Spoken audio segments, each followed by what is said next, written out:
మనిషికి చాలా తెలుసు నేను ఎవరినైతే ఈరోజు పరిచయం చేయబోతున్నాను. ఆయనకి బాగా తెలుసు యేసయ్యకి చాలా దగ్గరున్నవాడే, కానీ యేసయ్యకు దూరం అయిపోయాడు. యేసయ్యకు దూరం అయిపోవటంతో నిరుత్సాహం వచ్చింది ఆయనకి. యేసయ్యకు దూరం అయిపోవటంతో నిరాశకు గురయ్యాడు, డిప్రెషన్. ఇక వదిరా బాబు అని చిరాగ్గా వెళ్ళిపోదాం అనుకున్నాడు.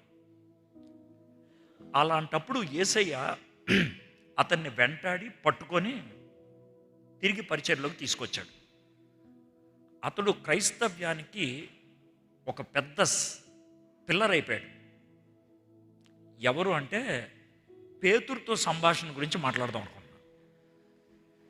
ఈరోజు మనం యోహాను సువార్త 21వ అధ్యాయంలోకి వెళ్తాం.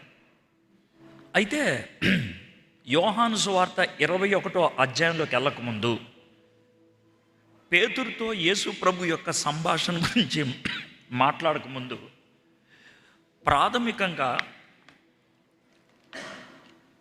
ఇది మనలో ఎవరికి వర్తిస్తుంది, ఇక్కడ కూర్చున్నటువంటి మనందరికీ ఇది వర్తిస్తుందా అనే అనుమానం లేకుండా ఉండటానికి నేను ప్రాథమికంగా ఎవరితో మాట్లాడదలుచుకున్నానో మీతో చెప్తాను. ఏంటనంటే ఒక 30-40 సంవత్సరాల క్రితం, ఒక 30-40 సంవత్సరాల క్రితం ఎలా ఉండేదో చెప్తాను. మన అందరి ఇళ్లల్లో పింగాణి ప్లేట్లు ఉండేవి, పోర్సలిన్ ప్లేట్స్ బీరువాలో ఉండేవి. మనమేమో స్టీల్ ప్లేట్లో తినేవాళ్ళం, పింగాణి ప్లేట్లు లోన్ ఉండేవి. గెస్ట్ ఎవరన్నా వస్తే పింగాణి ప్లేట్లు తీసి భోజనాలు పెట్టేవాళ్ళం. ఇది 30 ఏళ్ల క్రితం జరిగిన విషయం. ఈరోజు పింగాణి ప్లేట్లు చాలా తక్కువైపోయినాయి. ఒకవేళ గెస్ట్లు ఎవరిని ఎక్కువ వస్తే మనము పేపర్ ప్లేట్లు తీసుకొస్తాం. భోంచేసిన తర్వాత మడిచిపెట్టి పడేయడమే. ఇదివరకు మనకి గాజు గ్లాసులు ఉండే, గెస్ట్ ఎవరిని వస్తే గాజు గ్లాసులో పెట్టేవాళ్ళం. ఇప్పుడు గాజు గ్లాసులు చాలా తక్కువైపోయినాయి, ప్లాస్టిక్ గ్లాసులు వచ్చాయి. యూజ్ అండ్ త్రో, అర్థమైందా? గెస్ట్లు ఎవరిని వస్తే కనుక ప్లాస్టిక్ గ్లాసులో పెట్టేసి అయిపోయిన తర్వాత పడేసి వెళ్ళిపోవడం మనకు కూడా చాలా ఇష్టమే. ఎందుకంటే యూజ్ అండ్ త్రో కాబట్టి దాని ముందు ఎవడు దాన్ని వాడలేదని తెలుసు మనకి, దాన్ని కడిగారా లేదా అనే టెన్షన్ లేదు, యూజ్ అండ్ త్రో కాబట్టి. అది ఎందుకు చెప్పానంటే ప్లేట్లు యూజ్ అండ్ త్రో అయితే పర్లా, గ్లాసులు యూజ్ అండ్ త్రో అయితే పర్లా. మా చిన్నప్పుడు ఇంక్ పెన్ ఉండేది, ఇంక్ పెన్ ఒకసారి కొనుక్కుంటే సంవత్సరం దాకా వాడేవాళ్ళం ఇంక్ పెన్. ఇప్పుడు ఇంక్ పెన్ కూడా కాదు, తర్వాత బాల్ పెన్ వచ్చింది. పెన్ అదే, రీఫిల్ మార్చేవాళ్ళం. ఇప్పుడు ఎవడు రీఫిల్ మార్చట్లా, పెన్ అయిపోతే పడేయటమే, కొత్త పెన్ను తెచ్చుకోవడమే. యూజ్ అండ్ త్రో, ప్రతిదీ యూజ్ అండ్ త్రో. వస్తువులు యూజ్ అండ్ త్రో అయితే తప్పు లేదు. అది ఎక్కడికి వచ్చిందంటే మనుషుల దగ్గరకు వచ్చింది. మీకు అర్థమైందండి? మనుషుల దగ్గరకు రావటం అంటే, నా అవసరత ఉందనుకోండి చాలా మర్యాదగా ఉంటారు. నా అవసరత ఉందనుకోండి బ్రదర్ బాగున్నారా అది ఇది అని మాట్లాడతారు. అవసరం తీరిపోయిందనుకో నీ మొహం కూడా చూడరు. నేను చాలాసార్లు అనుభవించేది. ఎలా అంటే మీటింగ్కు వచ్చేటప్పుడు మన ట్రీట్మెంట్ ఒకలాగా ఉంటుంది, ప్రసంగం అయిపోయిన తర్వాత ట్రీట్మెంట్ వేరేగా ఉంటుంది. నిజం. అయిపోయిందిగా, యూజ్ అండ్ త్రో. అయితే వేరే వాళ్ళు మనల్ని వాడుకొని వదిలేశారనుకోండి మనకు బాధ ఉంటుంది.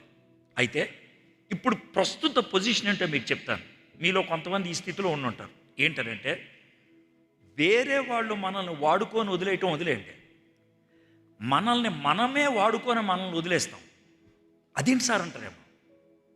మనల్ని మనమే వాడుకోవటం అంటే నా టాలెంట్తో, నాకున్నటువంటి పాపులారిటీతో నన్ను నేను ప్రొజెక్ట్ చేసుకుంటా. బాగుంటుంది. పాపులారిటీ ఉన్నంతసేపు బాగుంటుంది. ఒకవేళ ఈ పాపులారిటీ పోయిందనుకోండి, ఈ గుర్తింపు పోయిందనుకోండి, నాకు నేనే అసహ్యించుకుంటా, నన్ను నేనే కాదనుకుంటా, నాకు నేనే బరువైపోతా, నా లైఫే నాకు అసహ్యం అనిపిస్తుంది. చాలా సందర్భాల్లో చచ్చిపోవాలి అనిపిస్తుంది.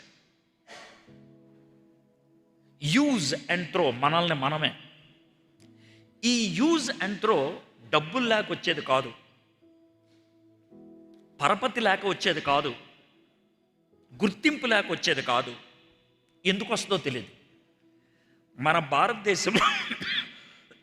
మన భారతదేశంలో అతి ఎక్కువ ఆత్మహత్యలు జరిగేది బెంగళూరు పట్టణంలో. మీకు అర్థమవుతుందండి? ఇది నా సొంత మాట కాదు, రీసెర్చ్లో తేలింది. అతి ఎక్కువ సూసైడ్లు బెంగళూరు పట్టణంలో. 2023లో బెంగళూరు పట్టణంలో 4300 మంది సూసైడ్ చేసుకున్నారు ఒక్క సంవత్సరం. సంవత్సరానికి 365 రోజులు 4300 మంది సూసైడ్ చేసుకున్నారు. బెంగళూరు పట్టణంలో ప్రతిరోజు 12 మంది సూసైడ్ చేసుకుంటారు ప్రతిరోజు. ఇది పోలీస్ స్టేషన్కి వచ్చింది. కొన్ని రాకుండా మాఫియా వెళ్ళిపోతూ ఉంటాయి, అవి లెక్కల్లో తీసుకోం. బెంగళూరుకి ఇంకో పేరుంది, ఏంటి తెలుసా? నెలకి ₹1,00,000 దాటి జీతం సంపాదించే వాళ్ళు అతి ఎక్కువ మంది బెంగళూరులో ఉన్నారు. ఇంకో మాట కూడా చెప్తాను, సంవత్సరానికి ₹1,00,00,000 సంపాదించే అతి ఎక్కువ మంది ఉద్యోగస్తులు ఉన్నది బెంగళూరులో. ఎంతమందో తెలుసా మీకు? 2 లక్షల మంది ఉన్నారు సంవత్సరానికి ₹1,00,00,000 సంపాదించేవాళ్ళు. 2 లక్షల మంది, 2 lakhs. ప్రతి నెల వాళ్ళకి ₹1,00,00,000, ప్రతి సంవత్సరం వాళ్ళకి ₹1,00,00,000 అంటే ప్రతి నెల వాళ్ళు కనీసం 9 నుంచి 10 లక్షలు వస్తుంది ఎవ్రీ మంత్. బెంగళూరులో స్కూల్స్ చాలా ఖరీదైనవి. ఎస్ఎఫ్ఎక్స్ అనేటువంటి స్కూల్లో నెలకి ₹1,00,000 స్కూల్ ఫీజు కట్టి జాయిన్ అయ్యే వాళ్ళు చాలామంది ఉన్నారు. మా పిల్లలు లెగసీ అనే స్కూల్లో చదివారు. ఆ లెగసీ అనే స్కూల్లో అప్పట్లో సంవత్సరానికి 2 లక్షల ఫీజు. ఎందుకు అని అంటే, మా పాపని ఎప్పుడు చూడాలన్నా కూడా చూడగలిగేవాడిని నేను. ఎప్పుడు చూడాలన్నా, ఎనీ టైం. 276 క్లోజ్ సర్క్యూట్ కెమెరాలు ఉన్నాయి స్కూల్ క్యాంపస్ మొత్తంలో. సో మా పాప ఏం చేస్తుంది అంటే చూసేది ఎప్పుడైనా సరే. క్లాసులో 15 స్టూడెంట్లు దాటి ఉండరు. 15 దాటితే కనుక 2వ సెక్షన్ పెట్టేవాళ్ళు. ఇది ఇంత డబ్బు ఉంది బెంగళూరులో, ఇంత హోదా ఉంది, కానీ ఆత్మహత్యలు కూడా ఎక్కువే. ఎందుకు? నిరాశ ఎందుకు వస్తుంది? నిస్పృహ ఎందుకు వస్తుంది? ఇది మనకున్నటువంటి పరిస్థితి. ఈ ప్రపంచంలో మనం జీవించేటువంటి పరిస్థితులు ఎలా ఉన్నాయంటే, డిజిటల్ కనెక్షన్ ఉంది, రియల్ కనెక్షన్ లేదు. ఇదివరకు నలుగురు కలిస్తే కనుక పిచ్చాపాటి మాట్లాడుకునేవాళ్ళు. ఈరోజు ఎక్కడైనా నలుగురు కలిస్తే చూడండి ఎలా ఉంటుందో, ప్రతి ఒక్కళ్ళు ఎలా అనుకుంటారు.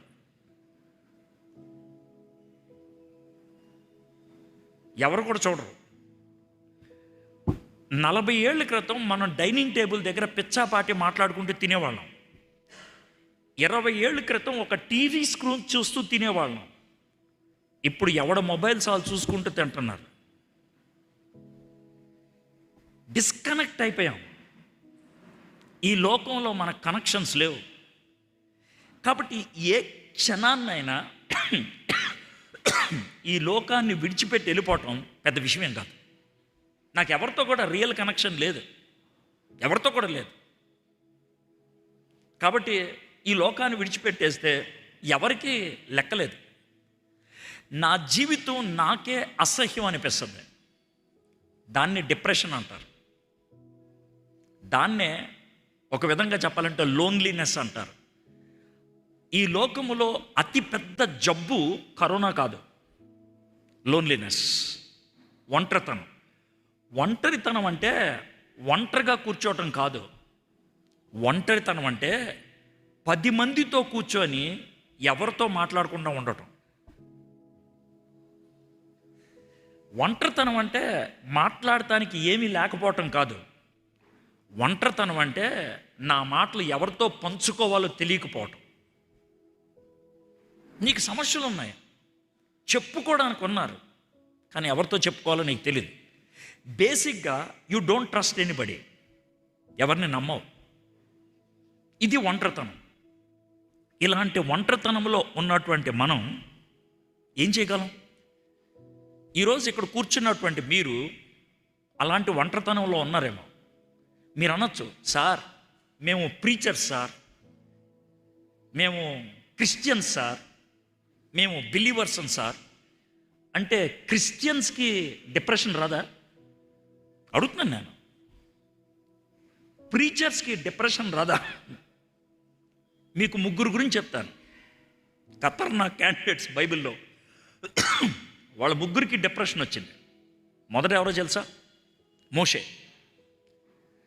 సంఖ్యాకాండం 11 అధ్యాయంలో దేవుడితో ఏమంటాడు తెలుసా? వీళ్ళందరినీ మోయటానికి నేను ఎలా కనబడుతున్నాను? నేను చంపే నన్ను. ఇది ఆయన డైలాగ్. వీళ్ళందరినీ మొయ్యటం నేను ఎలా కనబడుతున్నాను? చంపే నన్ను. మోషే నన్ను చంపేయమని అడిగాడు, డిప్రెషన్. ఇంకొక ఆయన చచ్చిపోలేదు ఆయన, అస్సలు చచ్చిపోలా, కానీ ఆయన కూడా డిప్రెషన్ గుండా వెళ్ళాడు.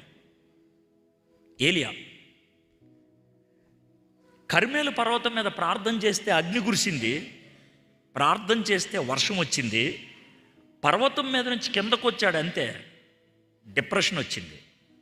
బదిరీ వృక్షం కింద కూర్చొని నన్ను చంపే అని అన్నాడు. మర్డర్ చేయటానికి, సూసైడ్ చేసుకోవడానికి దమ్ము లేక దేవుణ్ణి మర్డర్ చేయమని అడిగాడు, డిప్రెషన్. 3వ వ్యక్తి యోనా. చెట్టు కింద కూర్చున్నాడు, అది పెద్ద సొరకాయ తీసుకొచ్చింది, చల్లగా పడుకున్నాడు. దేవుడు పురుగును పంపించి దాన్ని కొట్టించాడు, ఎండ వచ్చింది. అప్పుడు ఈ దేవుడు మాట్లాడుతున్నాడు యోనాతో, యోనా అంటే ఎత్తనో నువ్వు వేసావు, ఎలా కాయను నువ్వు రప్పించాలేదు. మరి దాని మీద అంత కోప్పడటం అవసరం ఉందా? చచ్చేంత కోపం వస్తుంది నాకు. మీకు అర్థమైంది? ఇది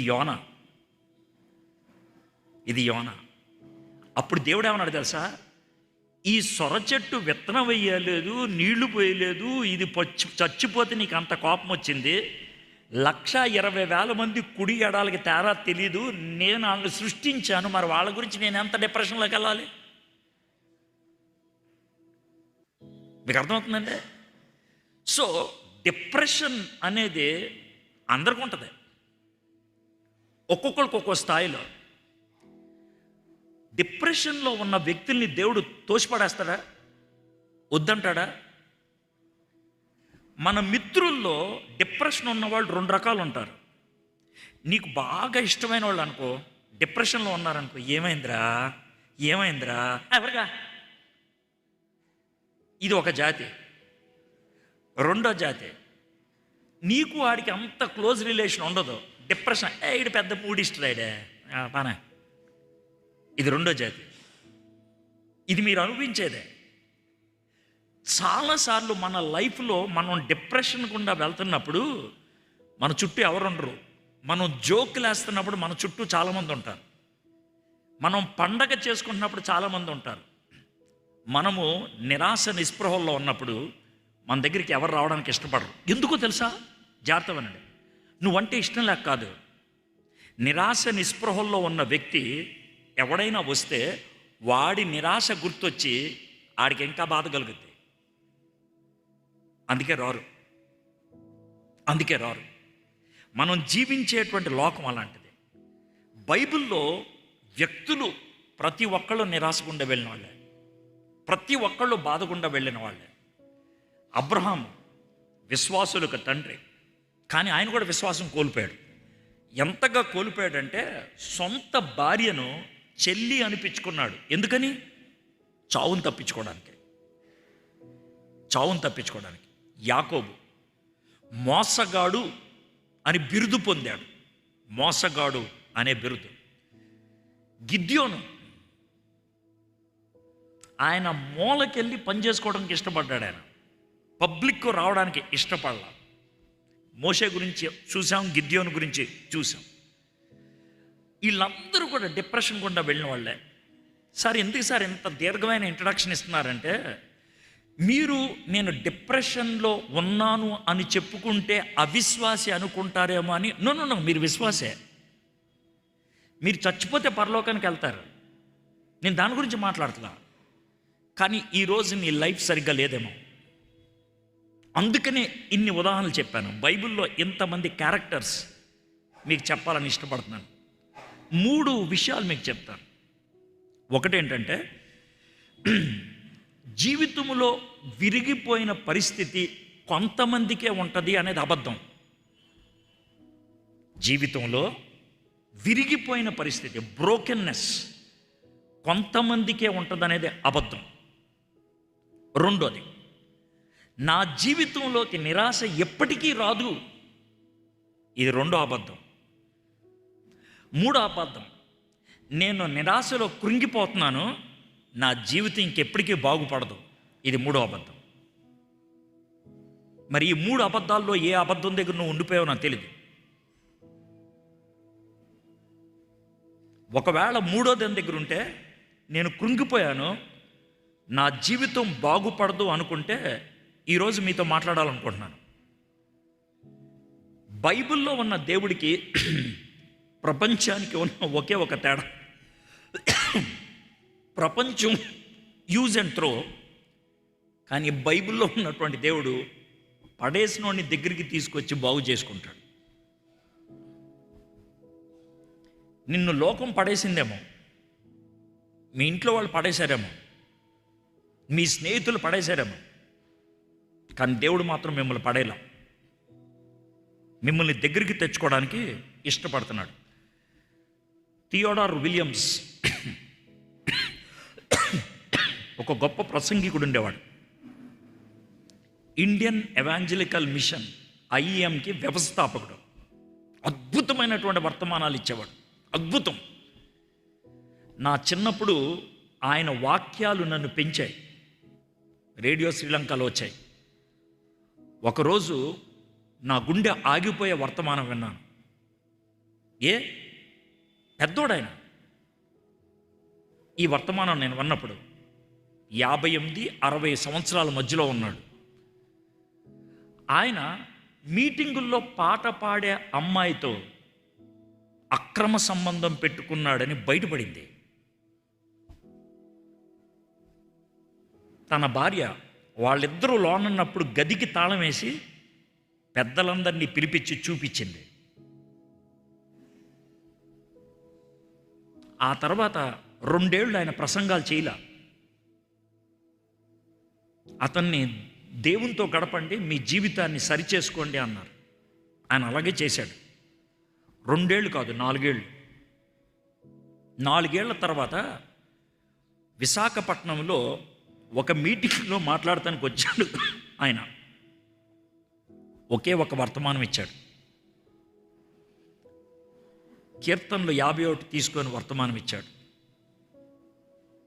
దావీదు బెత్షెబాతో పట్టుబడిన తర్వాత, నాతాను పట్టుకున్న తర్వాత దావీదు పశ్చాత్తాపంతో రాసిన కీర్తన.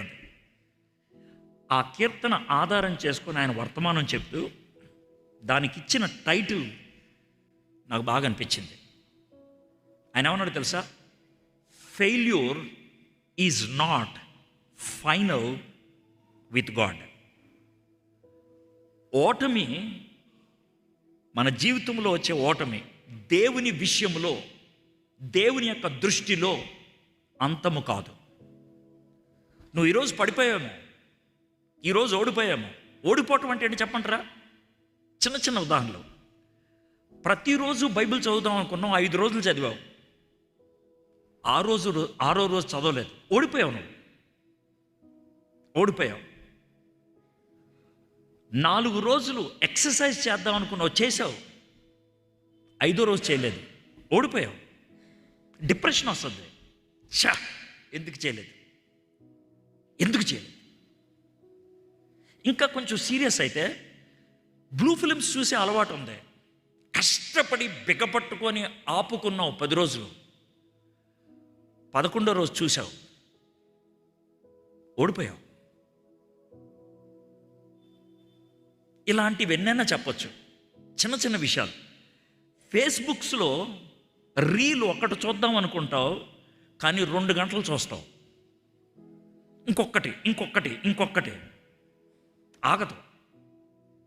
ఒకరోజు ప్రభువా నేను ఇంకా చూడను అని అన్నావు, 2 రోజులు బిగపట్టుకున్నావు, 3వ రోజు బిగపట్టుకోలేకపోయావు. నా వల్ల కాదు. అది ఫెయిల్యూర్ అంటే. ఒకవేళ ఆ విధంగా ఫెయిల్యూర్ అని అనిపించినట్లయితే మీతో మాట్లాడటానికి ఇష్టపడుతున్నాను ఈరోజు. దానికి నేను తీసుకుంది యోహాను సువార్త 21వ అధ్యాయం. చదువుతాను చూడండి, మొదటి వచనం నుంచి. అటు తర్వాత యేసు తిబేరియా సముద్ర తీరమున శిష్యులకు మరలా తన్ను ప్రత్యక్షపరచుకొనెను. ఆయన తన్ను ప్రత్యక్షపరచుకొనిన విధము ఏదనగా, మళ్ళీ చెప్తాను మీకు, నిన్న చెప్పాను, మొన్న కూడా చెప్పాను. బైబిల్లో ఉన్న దేవుడు మన కోసం ఎతుక్కుంటూ వచ్చేవాడు. ప్రపంచంలో మతాలన్నీ దేవుణ్ణి వెతుకుతున్నాయి. ఎక్కడున్నావయ్యా, కానరానివయ్యా, ఎన్ని మెట్లెక్కినా కానరావేవయ్యా. నేను ఎటకారంతో అంటలేదు, దేవుణ్ణి వెతుకుతారు వాళ్ళు. మనం దేవుడిని వెతకక్కర్లా, దేవుడికి దొరికితే చాలు మనం. ఎందుకంటే ఆయన ఎతుకుతున్నాడు మన కోసం.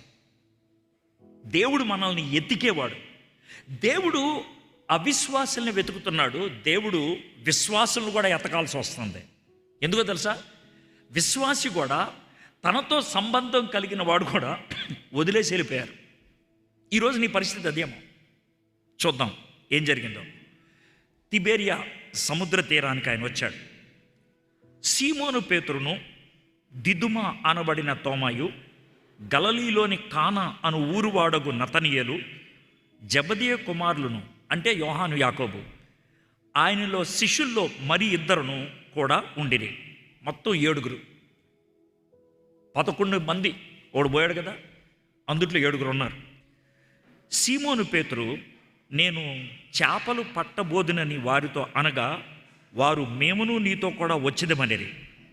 వారు వెళ్ళి దోణి ఎక్కిరి, కానీ ఆ రాత్రి ఏమీ దొరకలేదు. నిరాశలో ఉన్న వాళ్ళ మాటలు వేరుగా ఉంటాయి. నాకు అనవద్దు, నేను గదిలో కూర్చుంటాను, లైట్ వేద్దానా, ఆపే, గదిలోకి రావద్దన్నా, నన్ను వదిలే. ఈ డైలాగులు మీరేసినాయే,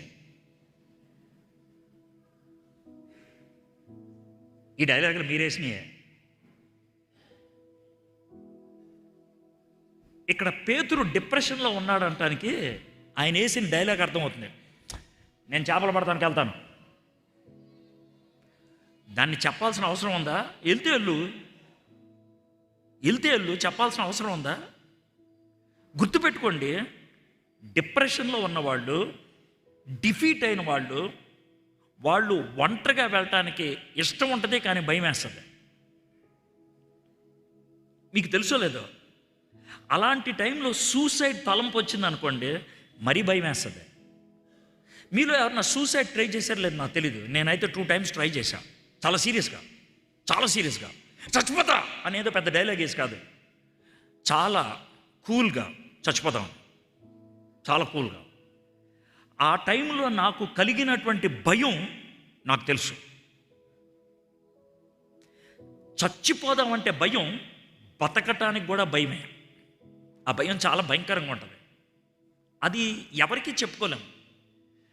బహుశా పేతురు అలాంటి ఆవేదనలో ఉండి ఉంటాడు. అసలు పేతురు డిప్రెషన్లోకి వెళ్ళటానికి కారణం ఏంటండి? పేతురు డిప్రెషన్లోకి వెళ్ళటానికి కారణం ఏంటి? పేతురు తప్పు చేశాడు, అది పెద్ద కారణం కాదు. యేసు ప్రభు చెప్పాడు ఇది జరుగుద్ది అని. అప్పుడు డైలాగ్ వేస్తాడు, జరగదు, చచ్చినా జరగదు.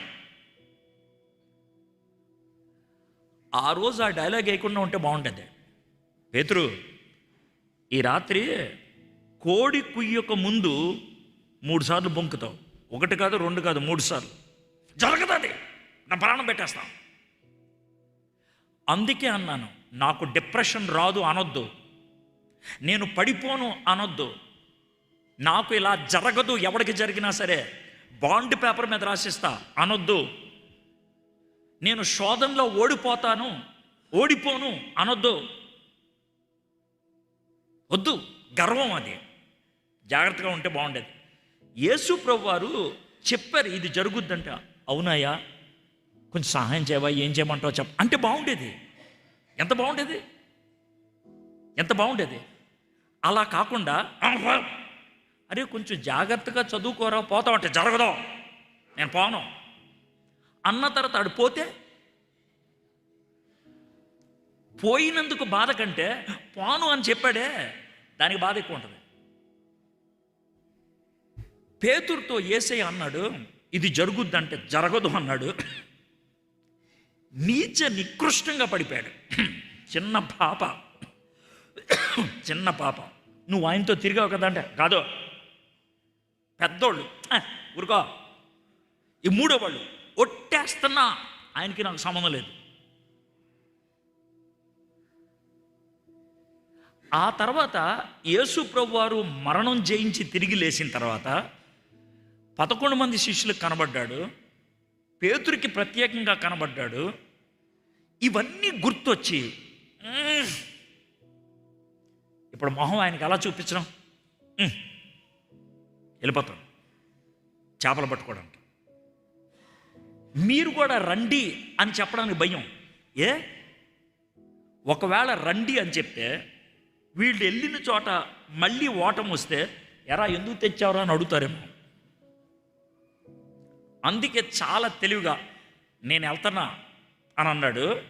మేము కూడా వస్తా ఉన్నాం అనుకో, మీ ఇష్టం, తర్వాత ఏమన్నా అయితే నేను కాదు బాధ్యత. డిప్రెషన్లో ఉన్న వాళ్ళు రెస్పాన్సిబిలిటీ తీసుకోరు. మీరు కూడా రెస్పాన్సిబిలిటీ, అమ్మా నేను బజార్ వెళ్తున్నాను, ఇంటికి వచ్చేదాకా పాపం చూడు, నాకు తెలీదు అన్నావో లేదో నాకు తెలుసు. డిప్రెషన్లో ఉన్నప్పుడు రెస్పాన్సిబిలిటీ తీసుకోవడానికి ఇష్టపడతలా. చర్చికి రావు, రెస్పాన్సిబిలిటీ ఇస్తారని. ఫ్రెండ్స్ దగ్గరికి వెళ్ళాం, రెస్పాన్సిబిలిటీ ఇస్తారని. ఫ్యామిలీతో కలవం, రెస్పాన్సిబిలిటీ ఇస్తారని. We don't want any position. చేపలు పట్టుకోవడానికి వెళ్ళిపోతాను అని అన్నాడు. వారు వెళ్ళి దోణి ఎక్కిరి కానీ ఆ రాత్రి ఏమీ పట్టలేదు. డిప్రెషన్లో ఉన్న వాళ్ళకి దేవుడు సక్సెస్ ఇస్తే డిప్రెషన్లో కొనసాగుతారు. మళ్ళీ చెప్తున్నా, డిప్రెషన్లో ఉన్న వాళ్ళకి సక్సెస్ ఇస్తే డిప్రెషన్లో కొనసాగుతారు. ఎగ్జాంపుల్ చెప్తాను మీకు. నేనే తప్పిపోయిన కుమారుడిని అనుకుందాం. నేనే తప్పిపోయిన కుమారుడిగా మా నాన్నతో గొడవ పెట్టుకొని వెళ్ళిపోయి చివరికి పందులు పెంచుతున్నాను. డిప్రెషన్లో ఉన్నాను. నేను పంది పొట్టు చూసి ఏడుస్తున్నా. ఆ టైంలో ఒక సంఘ సంస్కరణ చేసే వాళ్ళు ఉంటారే, వాళ్ళు వచ్చి ఏం బాబు అంటే ఏం చేయమంటారు సార్, పందులు పొట్టు తింటున్నాను సార్, పందులు పెంచుకుంటున్నాను సార్. ఎవరి దగ్గర పందులు పెంచేవాడిని. అవునా బాబు, సరే 2 పందులు కొనివనా నీకు, నవ్వద్దు, 2 పందులు కొనివనా నీకు అని అతనికి చెప్తే 2 పందులు కొనిస్తే జీవితాంతం పందుల దగ్గర ఉండేవాడు. ఆ పందులు కొనిచ్చేవాడు కూడా లేకుండా చేసింది ఎవరంటే దేవుడు. డిప్రెషన్లో నాకెవ్వరు లేరేంటి, ఎవరు లేకుండా చేసింది నేనే అంటాడు దేవుడు. ఎందుకు? ఎవరిని ఉంటే ఆడనకాలే ఉంటావు నువ్వు.